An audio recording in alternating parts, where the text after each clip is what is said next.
This video is based on the article 5 Mind-Blowing Technologies That the Government Will Use for Spying that first appeared in the Corbett Report subscriber newsletter on February 20th, 2016. For access to the newsletter, please become a Corbett Report member at corbettreport.com/support. Scientists and engineers can spend years of their lives in painstaking trial and error experimentation to develop a breakthrough new technology, and the military-industrial complex can find a way to militarize it in mere hours.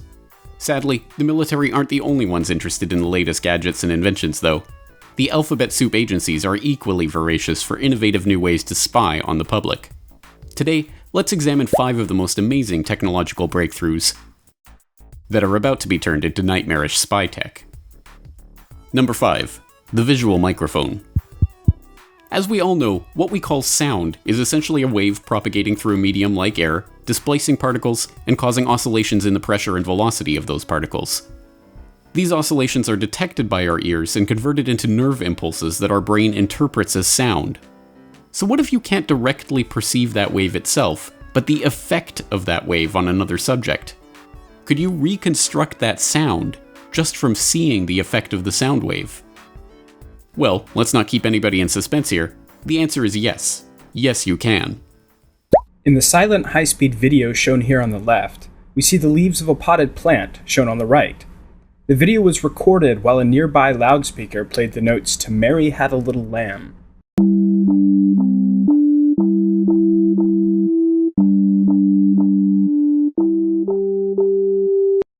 Even when we play the video in slow motion here, the vibrations caused by the music are so subtle that they move the plant's leaves by less than 1/100th of a pixel, making the plant appear still to the naked eye. But by combining and filtering all of the tiny motion happening across the image that you see, we are able to recover this sound.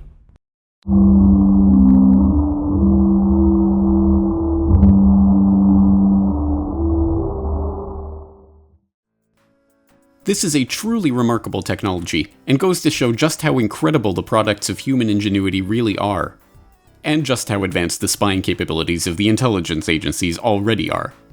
If you think MIT researchers are working on technology like this without the full knowledge of the alphabet supers, you're not living in the real world. Even Cracked.com, a humor website that derides conspiracy theories every chance it gets, knows precisely what this tech is already being used for. The researchers say they can do the same thing with a piece of foil or even a potted plant, which has far-reaching implications in the field of, well, spying on people. And probably other things, but mostly spying. Number 4. Backscatter vans. Remember those ridiculous X-ray specs they used to sell in the back of comic books? The ones that were guaranteed to help you see through solid objects? Somehow even 8-year-old you knew they were a bunch of hooey, even if you still joked with your friends about how you'd use them. Well, you can stop worrying about it. They were baloney, and you were right not to buy them. But you might be happy to hear that the technology to actually see through objects does exist now. Until you hear it was developed for the Department of Homeland Security. From the outside, the ZBV looks like an ordinary delivery van, allowing it to blend in to urban and other landscapes. Yet, as it passes by cars, trucks, containers, and other objects, its unparalleled X-ray screening system provides photo-like images, detecting explosives, weapons, contraband, and stowaways. These images can be immediately analyzed by the operator seated in the ZBV's cab. Sound dangerous? It sure is. But are we really expecting the DHS to care whether or not they're sending random innocent people to an early grave when there's billions in federal funding for such technologies to burn through and cool spying tech like this to play with? Of course not. Number 3. Stingrays. Back in November 2014, the story broke that the increasingly inaccurately named Department of Justice was sending up a fleet of Cessnas with devices that could mimic cell phone towers in order to collect communication data on criminal suspects. The devices, dubbed Stingrays by people who apparently think that the scheme isn't already Bond villain cartoonish enough, spoof cell phones into giving up their identity and location data, and allowed the DOJ to scoop up the cell phone conversations and text messages of thousands of people per flight, all supposedly justified because they were looking for a handful of bad guys' data. Details are emerging about a tracking system used by the feds called Stingray. Now, it's similar to what Seguin described, but this device acts as if it were a cell phone tower, and it intercepts your phone's signals using pings. So the Stingray determines the strength of your cell phone signal through sonar technology. So your cell phone constantly sends out a signal, and based on how long it takes for the receptor, in this case the Stingray, to receive that signal, then your cell phone can easily be found, or the location of it. Now, the worst part here is that even if you're not using your phone to actually make a phone call, the feds can still find out exactly where you are. Sound like a clear violation of Fourth Amendment rights? Certainly is, but that didn't even cause the FBI to blink. Once the program was exposed, they simply declared, "Warrants? We don't need no stinkin' warrants," or the legalese equivalent thereof, and continued on their merry cell phone spoofing way. Number 2. Tempest. Don't let all this fancy spy tech fool you into thinking that the spy masters need physical access to you or your location at all in order to see and hear what you're doing.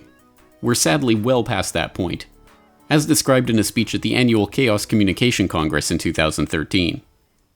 Here's why they do it. This is an implant called RageMaster. It's part of the Angry Neighbor family of tools, where they have a small device that they put in line with a cable in your monitor, and then they use this radar system to bounce a signal. This is not unlike the Great Seal Bug that Louis Theremin designed for the KGB. So it's good to know we finally caught up with the KGB, but now with computers.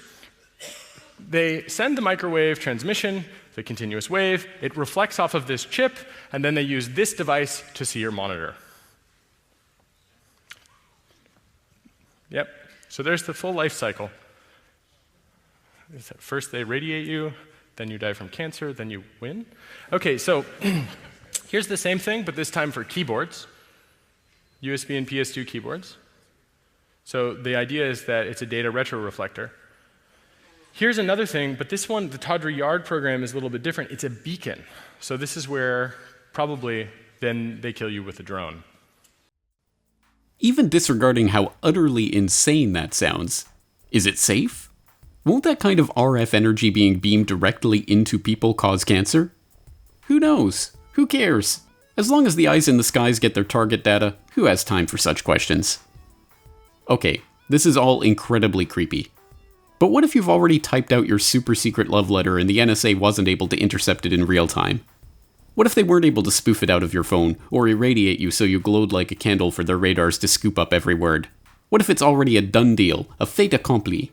Surely they can't get the info then, right? What are they gonna do, scoop it right out of your brain?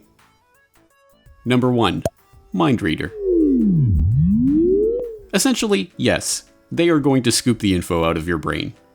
As the International Business Times puts it, scientists have created a mind-reading machine that allows them to reconstruct images in a person's mind using brain scans. Sound sensational? Well, it's not as far off the mark as such hyperbole might sound at first glance. In 2014, researchers at New York University and the University of California showed 300 pictures of faces to 6 test subjects who were undergoing fMRI scans in order to build up a database of how their brains reacted to facial data. They then showed them pictures of new faces and used the resulting fMRI data to reconstruct crude but recognizable versions of those faces. In other words, they read their mind and were able to pictorially represent what the subjects were looking at. Okay, we get it, James, you're saying right now. They can see everything, read everything, hear everything. There's no escape. We might as well just give up. Absolutely not. It is important to understand and be knowledgeable about the types of technology that the police state has at its disposal. But let's keep in mind that the only perfect prison is the one that we create in our own minds.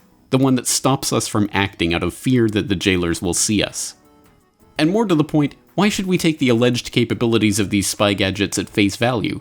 The alphabet soup agencies want people to believe they're omnipotent, so what's to stop them from lying about how advanced their technologies really are, and what they're really capable of? That's right, nothing. For more on how the police state has relied for decades on unreliable or outright fraudulent technologies to convict innocent people, please see 4 Ways the Crime Lab Can Frame You on CorbettReport.com.